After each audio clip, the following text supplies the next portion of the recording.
Hello, I'm Dr. Laura Murillo, President and CEO of the Houston Hispanic Chamber of Commerce. One of the great privileges of having people on our program is that they do some incredible work throughout our region. Today, we're going to talk to you a little bit more about the Center for Houston's Future. Joining us today is our President and CEO, David Gao, who's done some incredible work already prior to being in this position in media. And David, I want to say thank you for joining us. Oh my gosh, it's great to be here. Thanks so much for having me.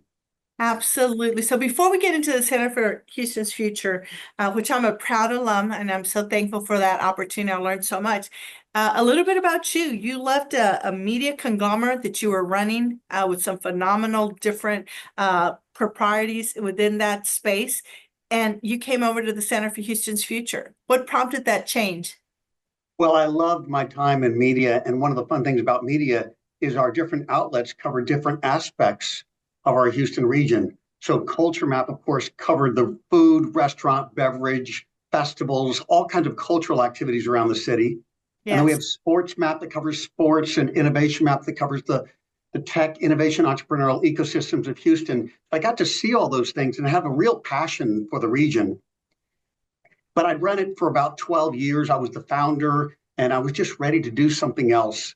And when this opportunity with the center came along, it was irresistible to me because the center works on important strategic questions, public policy questions, public welfare questions for the region. And it's something I've long wanted to do. So I jumped at the opportunity here.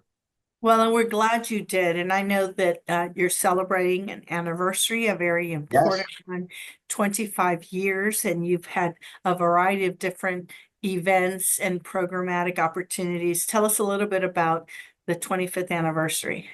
Well, it is a special year for the center because we are celebrating our 25-year anniversary. The center was founded in 2000, and one of the things we're doing here on our 25-year anniversary are really two things. One is we're celebrating the many alumni who have gone through our leadership training program, and you are one of the ones we are celebrating, people who have made an extraordinary mark in our community. We have 1,400 alumni who have gone through the program, and over the course of this year, we've winnowed that list down to 75 leaders who stand apart, and then a list of our top 25 here in year 25. So we're celebrating those leaders such as yourself who have made such a mark. And then the second thing we're doing here in our 25-year anniversary is looking ahead 25 years. We've got a project we're calling Vision 2050, which is to develop a new long-range plan for the region. So let's talk about that vision. What are some of the key areas that you all are going to focus on, and what is your hope to accomplish between now and that time? You bet. So with the process for Vision 2050, what we did at the very beginning is we reached out to many people across our communities, different geographic scope. We've talked to people in Sugar Land and inner city, et cetera, different socioeconomic backgrounds, different ethnic backgrounds. We wanted to be very inclusive and enlisting people to submit their aspirations, their goals, their ambitions for the future of our region. And so we took all those goals, those aspirations, and we got in hundreds. But as you might imagine, there was a lot of overlap. There were about 16 recurring themes that kept coming up, things that were really important to people, things that they really hope will be part of our future. And so we looked at those 16, we've been working on them and dividing them between those things where we think we're on a trajectory, where we will be successful in those fronts. And then there's some where we think there needs to be more work, where we need to create new initiatives to achieve success.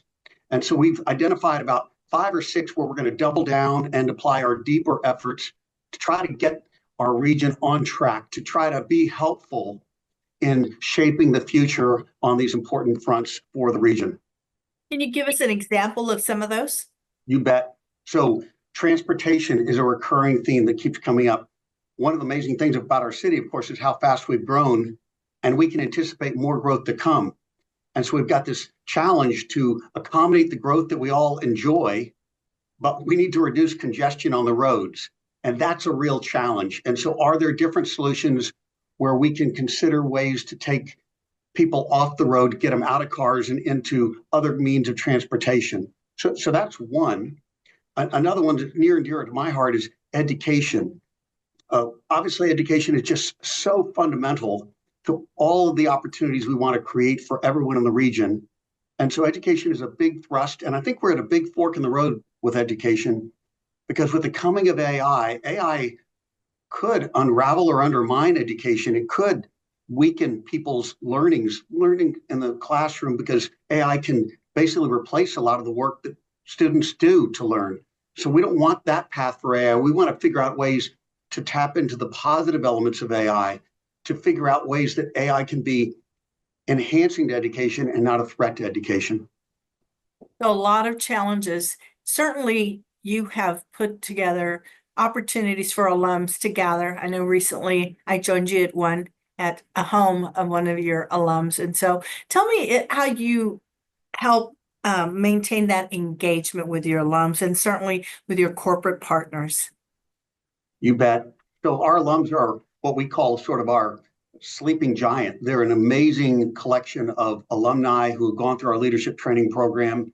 It's an extraordinary program. And when you look at the roster of people who have gone through it, it includes many luminaries across the city, names that we would all recognize have come through this program. So we really encourage people, if you know a rising leader in your community or in your company that you think would be a fit, please nominate that person for our leadership program. We'd love to get them into the program.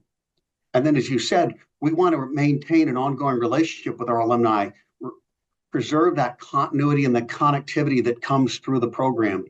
And so we're, this year especially, but most years, we'll have a set of events where we bring the alumni together, where we'll have fruitful conversations about important questions for the region. Most recently, we had one talking about innovation. How does innovation happen? What does innovation look like in our region? What kind of innovation do we aspire for the Houston region? And that was a blue chip panel discussing innovation. And then back in March, we had a wonderful conversation. It was women in leadership. Of course, March is a month where we recognize women in leadership. We did it with our own forum group. We had a great collection of female voices who shared their insights on leadership and provided great practical advice for the next generation of leaders in Houston. Well, David, to you and your team, thanks for all that you do. And thank you for allowing me the opportunity to serve as one of your alums. I learned a great deal and wish you continued success. Well, thank you so much. Thank you for being an alumna, and I will look forward to seeing you soon at one of our events. Absolutely. Thank you so much. Bye-bye.